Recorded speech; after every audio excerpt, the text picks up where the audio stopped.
Hi friends, welcome back to our YouTube channel. ഞങ്ങൾ ഇന്ന് എവിടെയാണെന്നറിയാമോ? കടവൂരുള്ള എൻ്റെ മമ്മിയുടെ വീടെന്ന് പറഞ്ഞു കഴിഞ്ഞാൽ നമുക്ക് ഹിജഡ കൾച്ചറിൽ അല്ലെങ്കിൽ ഈ ട്രാൻസ് വുമൻസിന് ഇങ്ങനെ അമ്മ മക്കൾ എന്ന് പറയുന്ന ഒരു ഇതുണ്ട്. നിങ്ങൾ സിനിമയിൽ കണ്ടിട്ടുണ്ടായിരിക്കും, അല്ലെങ്കിൽ വേറെ നമ്മുടെ ഒരുപാട് കമ്മ്യൂണിറ്റി വ്ലോഗുകളിലൊക്കെ കണ്ടിട്ടുണ്ടായിരിക്കും. അപ്പോൾ എന്നുവെച്ചാൽ റീത്തിടുന്ന സിസ്റ്റമാണ് ഒരു ട്രാൻസ് വുമണിനെ അവരുടെ ഡിക്ലെയർ ചെയ്യുന്ന സമയത്ത് എങ്ങോട്ടും പോകാനില്ലാത്ത സമയങ്ങളിൽ നമുക്ക് ആശ്രയം തരുന്നതാണ് ഇവർ. അപ്പം അതാണ് എൻ്റെ മമ്മിയായിട്ട് നിൽക്കുന്ന ആർദ്ര എന്ന് പേരുള്ള മമ്മിയാണ്. മമ്മി ഇപ്പോൾ ഇവിടെ ഇല്ല, ഞാൻ ഫോട്ടോയിലൂടെ മെൻഷൻ ചെയ്യാം മമ്മിയെ.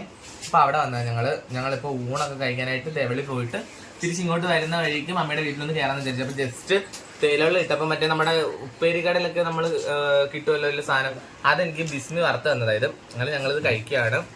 അങ്ങനെ ചായ കുടിക്കാൻ ഇങ്ങനെ പോകുന്നു. നിങ്ങളെല്ലാം ചായ കുടിച്ചോ?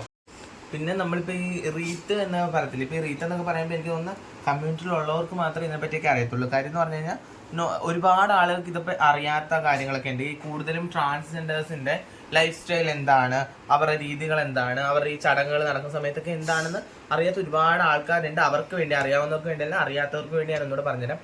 റീത്ത് എന്ന് പറഞ്ഞു കഴിഞ്ഞാൽ ഈ പറയുന്ന പോലെ അമ്മ മക്കൾ ബന്ധമാണ്. എന്ന് വെച്ചാൽ ഒരമ്മ മകൾക്ക് സ്വന്തം എന്ന് വെച്ചാൽ നമ്മൾ ഈ പറയുന്ന പോലെ നമ്മുടെ സമൂഹത്തിന്റെ ഓരോ കാഴ്ചപ്പാടിൽ ഈ പറയുന്ന പോലെ ട്രാൻസ്ജെൻഡേഴ്സ് ഭയങ്കര ഈ പറയുന്ന പോലെ അക്സെപ്റ്റ് ചെയ്യാനുള്ള ബുദ്ധിമുട്ട്, സ്വന്തം ഫാമിലി പോലും അക്സെപ്റ്റ് ചെയ്യാൻ പറ്റാതെ നിൽക്കുന്ന സമയങ്ങളിൽ നമ്മൾ ഈ പറയുന്ന പോലെ നമുക്ക് എങ്ങോട്ട് പോകണമെന്ന് അറിയാതിരിക്കുന്ന സമയത്ത് ബന്ധങ്ങളും വാല്യൂകളും ഒന്നും നമുക്ക് തരാത്ത ഒരു പറ്റം ആളുകളും അവർക്ക് ചുറ്റുമാണ് നമ്മളിപ്പോൾ ജീവിച്ചുകൊണ്ടിരിക്കുന്നത്. അപ്പം അതിനെ സംബന്ധിച്ചിടത്തോളം നമുക്ക് നമ്മളായിട്ട് തന്നെ ഉണ്ടാക്കുന്ന കുറെ ബന്ധങ്ങളാണ് ഈ പറയുന്ന പോലെ അമ്മ മക്കൾ. നമുക്ക് നമ്മളുടേതായ ഈ പറയുന്ന പോലെ സന്തോഷങ്ങൾക്ക് വേണ്ടി നമ്മളുടെ ഓരോ ഫങ്ഷൻസുകൾ അങ്ങനെ. അപ്പൊ ഈ ജൽസ, വർഷപൂജ, മാതാപൂജ, ഇങ്ങനെ പറഞ്ഞ ഒരുപാട് കാര്യങ്ങൾ കമ്മ്യൂണിറ്റി പരമായിട്ട് നടക്കുന്ന ഫങ്ഷൻസുകൾ ഉണ്ട്, നിങ്ങൾ കണ്ടിട്ടുണ്ടായിരിക്കും. അപ്പം ഒന്ന് ജൽസ എന്ന് പറഞ്ഞു കഴിഞ്ഞാൽ ഒരു ട്രാൻസ് വുമന്റെ സർജറി കഴിഞ്ഞിട്ട് 41ാമത്തെ ദിവസം ഒരു ഋതുമതിയുടെ ചടങ്ങുകൾ നടത്തുന്ന പോലെ നമ്മൾ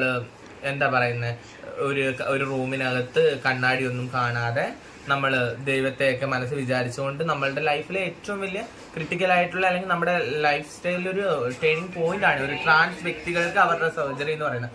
അങ്ങനെ സർജറി കഴിഞ്ഞിട്ട് 41ാമത് നടത്തുന്ന ചടങ്ങാണ് ജൽസ. ഈ ജൽസയ്ക്ക് നമുക്ക് ഗുരു എന്ന് പറയുന്ന ആളുണ്ട്. ഗുരു എന്ന് പറഞ്ഞാൽ നമ്മളുടെ അമ്മയാണ്. നമുക്ക് ലച്ച എന്ന് പറയുന്ന സാധനം ഉണ്ട്. ലച്ച കെട്ടിയിട്ട് ഈ ഫംഗ്ഷൻ അവസാനിപ്പിക്കുന്നത്.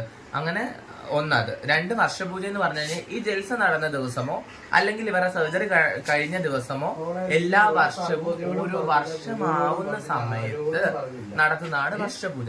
ഈ വർഷപൂജ എന്ന് പറഞ്ഞാൽ നമുക്ക് നമ്മളുടെ ആസ്തിക്ക് അനുസരിച്ച് ആർഭാടമായിട്ട് നടത്താം, ലളിതമായിട്ട് നടത്താം. നമുക്ക് എത്ര വർഷം വേണമെന്ന് നടത്താം. ഒറ്റ സംഖ്യയിൽ നിർത്തണമെന്ന് വെച്ചാൽ 1ാമത്തെ വർഷപൂജ അല്ലെങ്കിൽ 3 അല്ലെങ്കിൽ 5 ഒക്കെയാണ്. ഇവിടൊക്കെ സാധാരണ 3 വർഷമാണ് വർഷപൂജ ആഘോഷിക്കുന്നത്. മാതാപൂജ എന്ന് പറഞ്ഞു കഴിഞ്ഞാൽ സർജറിക്ക് നമ്മൾ പോകുന്ന ഒരു കുട്ടിയെ നമ്മൾ സർജറിക്ക് പറഞ്ഞു വിടുന്ന പൂജയാണ് മാതാപൂജ. ഇതാണ് നമ്മൾക്കിടയിൽ വരുന്ന ചടങ്ങുകൾ വരുന്നത്. പിന്നെ അല്ലാതെ ബർത്ത്ഡേ ഫംഗ്ഷൻസ്, സെലിബ്രേഷൻസ്, ഇതെല്ലാം നമ്മളുടെ ഈ പറയുന്ന പോലെ അച്ഛനും അമ്മയും മാതാപിതാക്കളും ഉപേക്ഷിച്ച് പെങ്ങന്മാരില്ല, സഹോദരങ്ങളൊന്നും അക്സെപ്റ്റ് ചെയ്യാത്ത ആളുകൾക്ക് ഇങ്ങനെയുള്ള ഈവൻസുകളും അല്ലെങ്കിൽ ഈ പറയുന്ന പോലെ ബന്ധങ്ങളും ഇതൊക്കെ നമുക്ക് ഭയങ്കര മൂല്യമാണ്. ചില സമയത്ത് ഇതെന്താ റീത്ത് ഇടുക അല്ലെങ്കിൽ അമ്മ ഇതെന്തിനാ നിങ്ങൾക്ക് വേറെ അമ്മേഷനിലെന്നൊക്കെ ചോദിക്കുമ്പോൾ ഇവരുടെ ഈ പറയുന്ന പോലെ നമ്മളെ പ്രസവിച്ചത് കൊണ്ടോ നമുക്ക് ജന്മം തന്നതുകൊണ്ടോ അവർക്ക് ഫുൾഫിൽ ചെയ്യാൻ പറ്റാത്ത ഒരുപാട് കാര്യങ്ങളുണ്ട് ഒരു ട്രാൻസ് വ്യക്തിയെ സംബന്ധിച്ചിടത്തോളം. അപ്പം അങ്ങനെയൊക്കെ നമ്മളുടെ സന്തോഷങ്ങൾ നമ്മൾ കണ്ടെത്തുന്നത് ഇങ്ങനെയുള്ള ചെറിയ നമ്മളുടെ കുഞ്ഞു സന്തോഷങ്ങളിലൂടെയാണ്. ഇതൊക്കെയാണ് ഹിജറ കൾച്ചറിൽ വരുന്നത്. പിന്നെ അങ്ങനെ ഒരുപാട് കാര്യങ്ങളുണ്ട്. മമ്മിക്ക് ഒരുപാട് കോഴി, മറ്റേ കിണിക്കോഴി, ഇതിന്റെ പേരെന്തുവാ, മൺതാറാവ്, ഇതൊക്കെ ഉണ്ട്. ഒരു കർഷകശ്രീയാണ് ഞങ്ങളുടെ മമ്മി. അപ്പം പിന്നെ ഇവിടെ നല്ല അറ്റ്മോസ്ഫിയർ ആണ്. ഇവിടെ വന്നു കഴിഞ്ഞാൽ എന്താണെന്നറിയാമോ, ഇപ്പോഴത്തെ നമ്മുടെ ബാക്കിയുള്ള സ്ഥലം പോലല്ല ഈ പറയുന്ന പോലെ ഒരു ടൗൺ. നല്ല പ്രകൃതി രമണീയമായ സ്ഥലമാണ് ഇവിടെ എന്ന് പറഞ്ഞു കഴിഞ്ഞാൽ. മുയലുണ്ട്. ഈ മുയലിന്റെ ഇതിന്റെ മറ്റേ പ്രസവ സമയത്ത് ഇത് ഗർഭിണിയാണെന്ന് അറിയത്തില്ല. ബിസ്മി 2 മുയലിനെ ബിസ്മിയുടെ പാർട്ട്ണർ ഗിഫ്റ്റ് കൊടുത്ത ബിസ്മിക്ക്. ആ സമയത്ത് ഒരാണും ഒരു പെണ്ണെ ജോഡി വാങ്ങിയ സമയത്ത് അറിയത്തില്ല പ്രഗ്നന്റ് ആണ്. ഒരു ദിവസം തീറ്റ കൊടുക്കാൻ വന്ന സമയത്ത് കുഞ്ഞുങ്ങളൊക്കെ ആയിട്ട് കിടക്കുന്നത്. ഇപ്പൊ അവന്മാര് വളർന്നിത്ര. ഞാൻ ഇപ്പൊ വന്നിട്ട് കുറെ നാളായി ഇവിടെ. എല്ലാം ഈ കളർ 5 എണ്ണം ഉണ്ടായിരുന്നു. 1 മരിച്ചുപോയി. പിന്നെ പോയിട്ട് 4 എണ്ണം ഉണ്ട്. അങ്ങനെ ഇനി കൊടുത്തേക്കാം. കൈ ഇരുന്ന് ഇങ്ങനെ കുറുകൂടാ ഇവിടെമാര്. Persian cat. ഇതിന്റെ കളറേ പേർഷ്യൻ ബ്ലൂ എന്ന് പറയും. ഇതിപ്പോൾ അങ്ങ് അഴുക്കൊക്കെ പറ്റിയിട്ടാന്ന് തോന്നുന്നു. ഇവന്മാരെല്ലാം ഗ്രൂം ചെയ്യിപ്പിക്കണം. മമ്മി ഇപ്പോൾ ഇല്ല, കുറച്ച് നാളുകൊണ്ട് മമ്മിക്ക് വർക്കൊക്കെയാണ്, ഗ്രൂം ചെയ്യിപ്പിക്കണം. ഇതും 2 ബേബീസ് ഉണ്ട്. ഇതാണ്ട ഒന്ന് അവള്,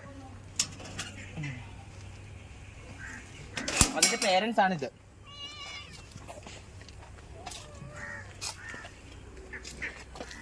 അങ്ങനെ പിന്നെ ഇവിടെ കുറെ ഇതുണ്ട്, എന്താ ഫിഷ് ടാങ്കുകളൊക്കെ ഉണ്ട്. ഫിഷ് ടാങ്കുകളൊക്കെ മണ്ടയ്ക്കാ, ടെറസിന്റെ മണ്ടയ്ക്കാ. അങ്ങനെ അപ്പൊ ഇത്രയൊക്കെ ഉള്ളു ഗീസ്. അപ്പൊ ഇതൊക്കെയാണ് ഇവിടുത്തെ വിശേഷങ്ങള്. പിന്നെ ബാക്കി നല്ല ഒരു വ്ളോഗുമായിട്ട് അടുത്ത വീഡിയോയിൽ കാണാം. Stay tune. ഞങ്ങളുടെ വീഡിയോ ഇഷ്ടപ്പെടുകയാണെങ്കിൽ ലൈക്ക്, സബ്സ്ക്രൈബ്, ഷെയർ ചെയ്ത് സപ്പോർട്ട് ചെയ്യണം. താങ്ക്